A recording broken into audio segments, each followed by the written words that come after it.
What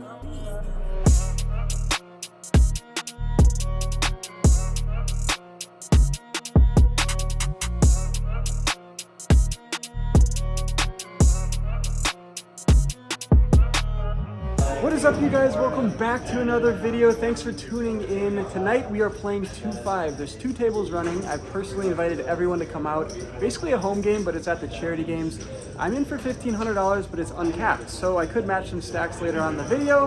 You guys are going to want to check this one out. Please drop a subscribe if you're new, and let's get right into the hands. Let's go!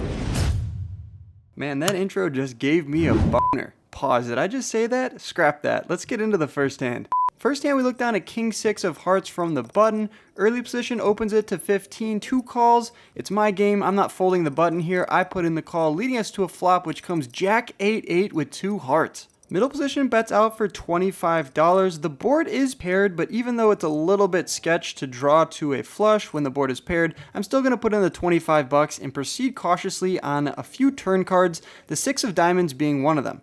It does give us a pair now, which is interesting, but I don't really think he's betting into me with a worse hand than mine.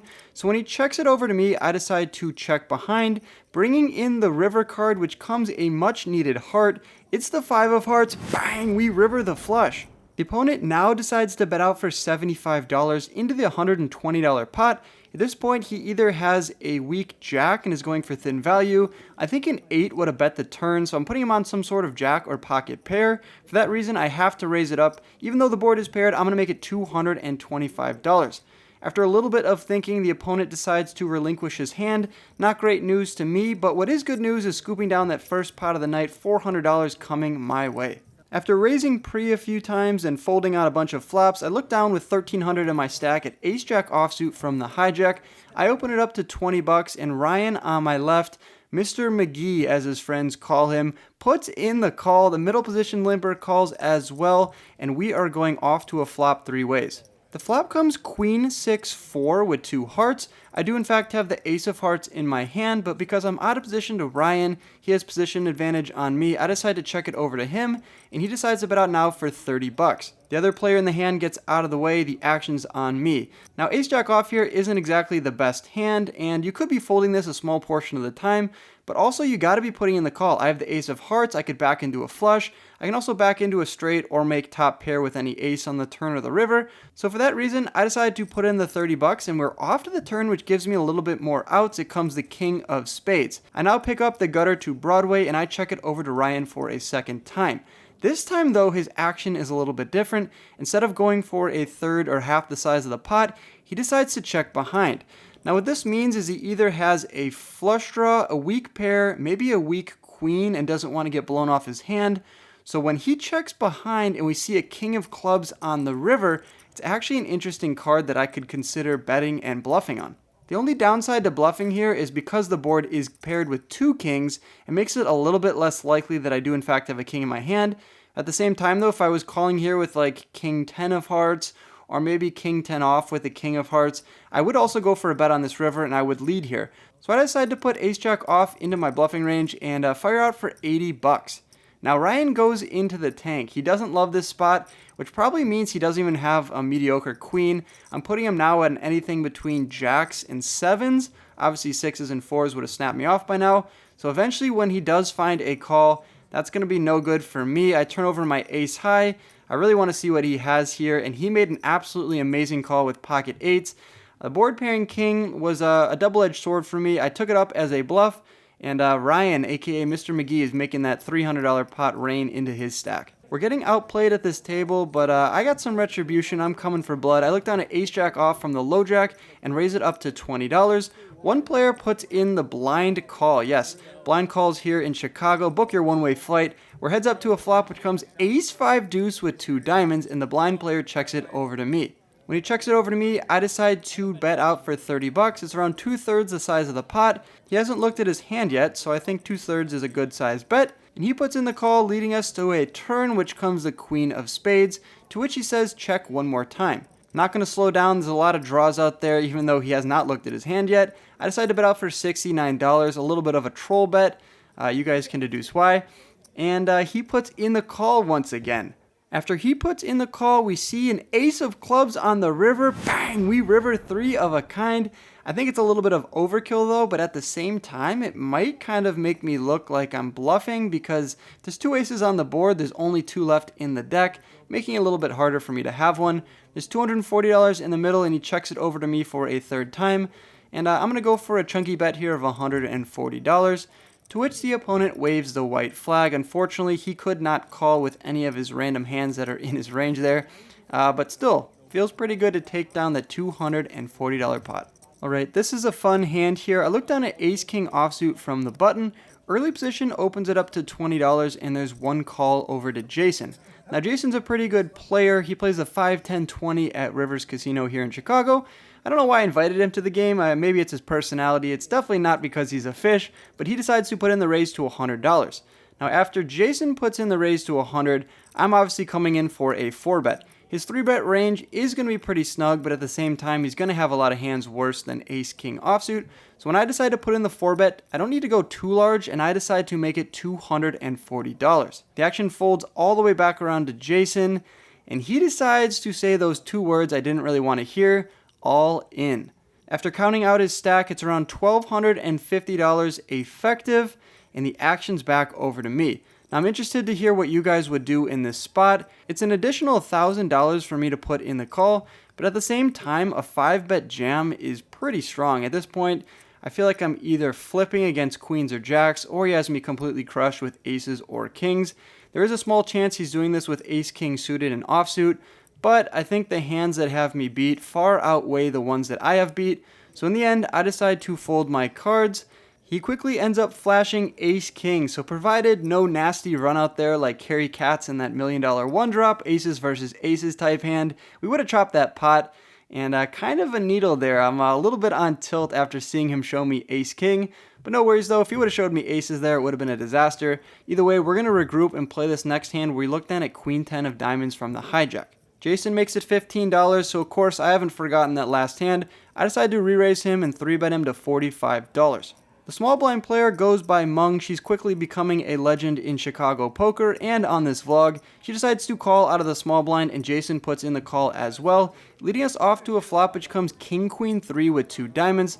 Not only do I have middle pair and a backdoor straight draw, I have that front door diamond flush draw to go along with it, and I'm feeling pretty great.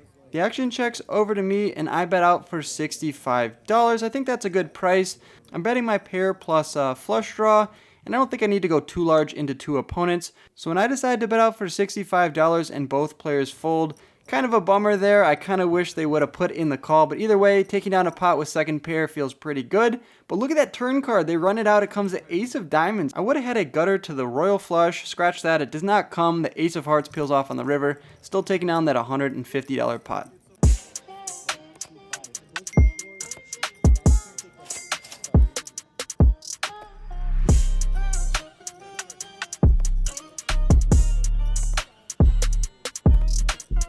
Alright, what's better than hosting your own game? Oh, looking down at pocket aces from the button.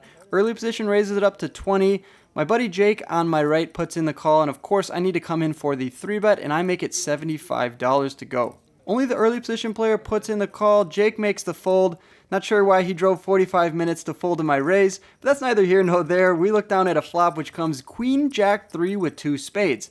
I do in fact have the ace of spades in my hand, so when the opponent checks it over to me and there's $177 in the middle, I decide to bet out for $150 of it. My logic is here, there's a lot of draws out there like ace king, king 10, 2 spades, 10-9 suited and offsuit, so yeah, I want to go large here and protect my hand against it. $150 seems like a good price, and early position surprisingly puts in the call.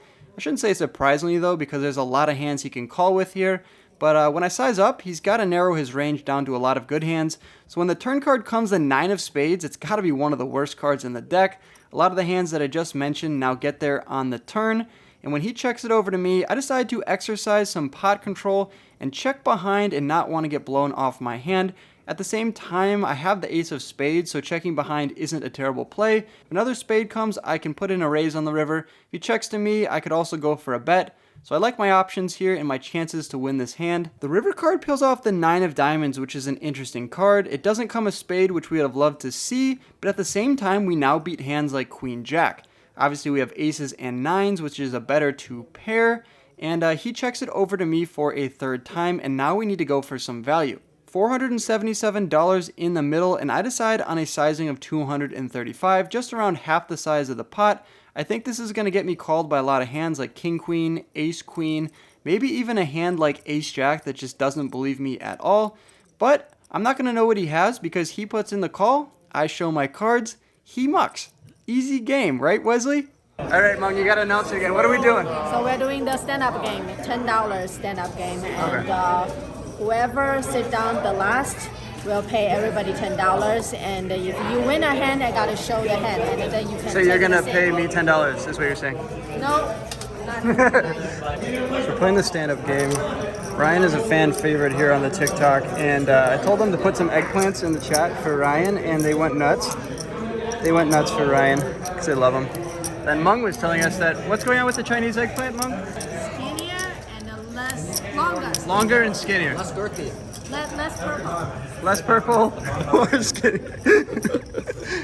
The stand-up game always creates a great environment, and this is no different tonight. The only interesting hand that I played during the stand-up game session was Ace King of Diamonds from under the gun, and I raised it up to $30. Late position puts in the call, and the cutoff Raphael now raises it up to $100.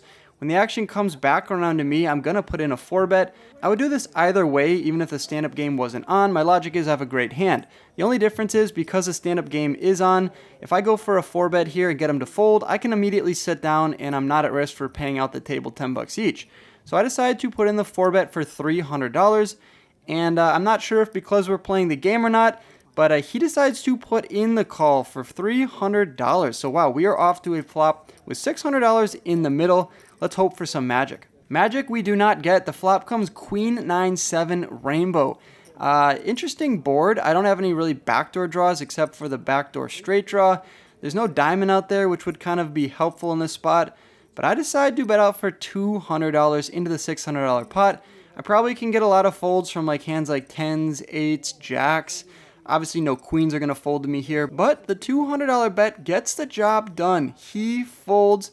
A rule of the stand-up game is you have to show your cards, so of course I have to show the bluff to the table, which warrants me the ability to sit down. Let's freaking go. Our stack has worked its way up nicely to around $1,900. I look down at ace-5 of clubs from the low jack, and I raise it up to $20.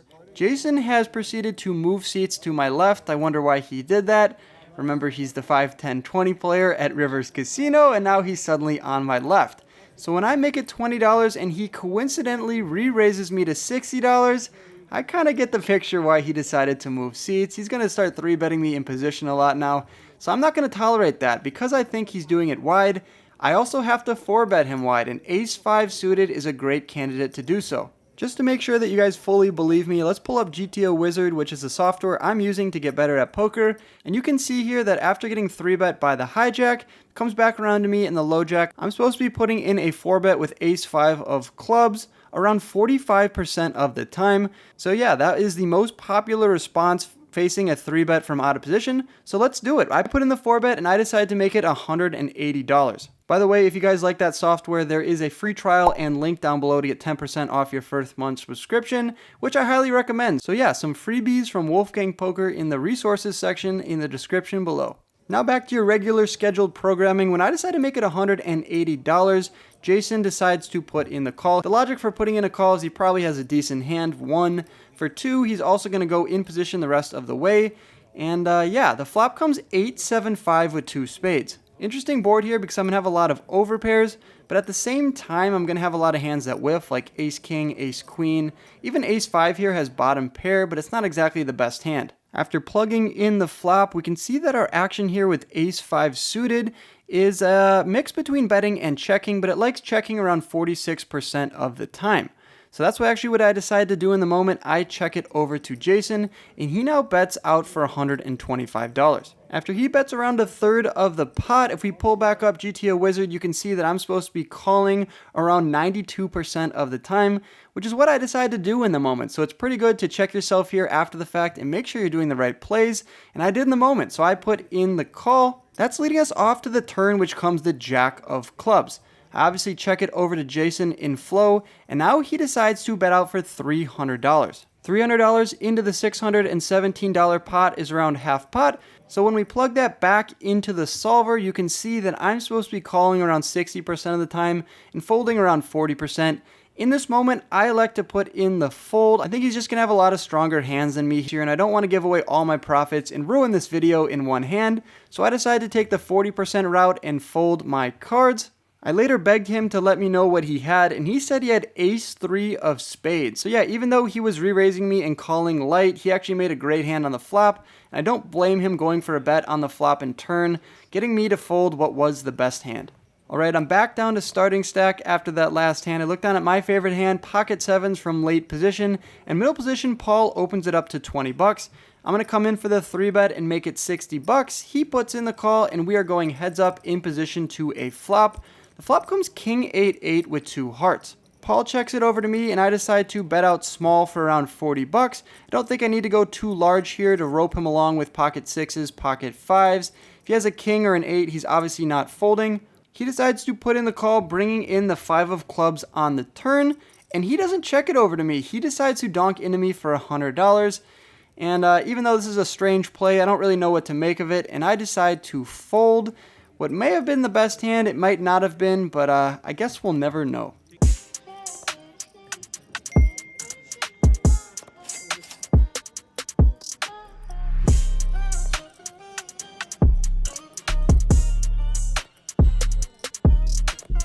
Okay, so the dealers work on tips here. Greg's got $16 from that last little 10 minutes or whatever. So we're gonna flip for it. All right. Okay, I'm gonna flip 1. All right, and I'm gonna flip 1. Okay, Greg. I kind of hope you win, honestly. Diamonds. You both have them though. I added on 1 game. I'm not sure. So I added on a lot. All right. So far you're winning, right? 5, 6, 7. He said table. Oh! Sorry, Greg. You're good, brother. Yeah, but we can tip on the thing, right? Yeah, let's go. All right, brother. Yeah. After getting let down by your favorite hand, it's only right to pick up a better hand. Pocket 10s from the hijack and the straddle's on, so I raise it up to $35. Straddles usually like to defend when they have that money in there, and that's no different here. Puts in the call, bringing us off to a flop, which comes king 9-8 with 2 spades. The opponent checks it over to me. I make a standard 1/3 pot size bet for 25 bucks. He puts in the call, pretty standard so far, and we're off to the turn, which comes a 7 of clubs, giving me an up and down straight draw. The opponent checks it to me for a second time. I'm going to go for a second street of value and protect against any of those flush draws or other random hands that might catch up on the river. I decide to bet out for $55, a little bit less than half pot, and he decides to put in the call once again, bringing in a board pairing 7 of diamonds on the river. Opponent checks it over to me for a 3rd time, and now I'm going to go for some thin value. My logic is I beat hands like 9-8 exclusively, and all those busted spade draws might decide to put in a raise and try to get me to fold. They also just might call with like ace high maybe if they're trying to make the vlog or something, so I go for some thin value of $55. And sure enough, he decides to go for the check raise and makes it $165. There's a bit of bluffs out there, and he could also be going for value with a hand like 9-8, even though that's a little bit sketchy with any king having him beat as well. There are some bluffs out there, but he probably has more value here than bluff, so I should just be folding this in the long run. Instead, I went with my read that he was bluffing. Of course, my read is wrong because he turns over ace-7 offsuit. So yeah, he called me on the flop, turn, and river, only to have the best hand by the river, and he's going to get rewarded with that pot. We upgraded from 7s to 10s. Now we're going to upgrade from 10s to jacks. Let's see if we can finally win a hand. I'm on the button, and the $10, $20, and $40 straddle are on. Music to my ears. I finally pick up a good hand, and there's a ton of money out there already, and I decided to raise it up to $115. Now this is the hand of the night, so if you guys have not already subscribed and liked the video, please do that really quickly. Wish me some run good in this best hand of the night. Jason's in the small blind. Remember, he moved spots to have position on me, but what he failed to realize is I'm in the dealer button this time. So when he goes for the 3-bet this time to $375, I'm going to have position the rest of this hand. The action folds back around to me, and I have pocket jacks. It's not too many more big blinds considering we're playing 10, 20, 40 at this point, and I decide to 4-bet shove it all in for $1,073 exactly. Not expecting him to fold here after he 3-bets me and it's only around $700 or $800 more, but he goes into the tank, which is great news. It just proves my point that he moved seats to 3-bet me very widely here. He almost folds his cards, but then says out loud, how can I fold for 30 big blinds, and puts in the call. We end up turning over our cards so it's more fun for the vlog. We decide to run it twice. The hand that we are up against is King Queen offsuit. So yeah, a good old-fashioned flip. Let's go off to a run out in 2 boards. I'm a 56% favorite to win the first one, except when the flop comes Ace King 10, giving him a better pair and a gutter to the straight. 13% chance to win it, but don't tell the Queen of Diamonds that. We're now up to 90%. The river card is clean. It's the 8 of clubs. We lock up that first board, guaranteeing ourselves with $1,100. Now we're free rolling, baby. Second board comes 10-6-4. We have a 3 out of 4 chance of winning this one. 5 of spades makes it pretty hard for Jason to win this. And the 6 of hearts on the river seals his fate. We are shipping that 2.2K pot, and it's coming in the right direction. Ship it! Oh no! Can you at least give him a sticker? Oh, the sticker's coming. I just want to make sure. I don't want to just want to make sure he's shortchanging me here. Oh, God. Because he moved to get position on me. Shit. You moved to get position on me. This is supposed to be Jake's seat. Is there I'm like passing the rights where, like, at this to Alex. Hey, is there like a price thing where he should get 2 of these at this point? Or there you go, pal. You've been banged. Oh, the honorary inducted into the Bang Hall of Fame. Wait until I sit down. That's a beautiful color. That's a beautiful. All right, 2 hands ago, I look down from the cutoff at pocket 3s. Hijack is Jake, and he raises it up to $15. And I decide to put in the 3-bet to $45. To which Jake says, okay, I've driven a good ways to get to this game. I'm going to put in the call and go out of position to a flop with you. Flop comes Jin for us, 6-4-3, bang, we flop bottom set. He checks it over to me, and because this is a board that isn't really going to connect too well with any of my pocket pairs, I really shouldn't be 3-betting pre-flop with pocket 3s. So I decided to check behind here for some deception and try to get 2 streets on the turn and the river. When I check behind, he decides to bet out for $60 on the 6 of diamonds on the turn. It alleviates all stress for me. I now have a boat and assuredly probably the best hand here. So when he bets out for $60, we're going to spring the trap now and raise it up to $160.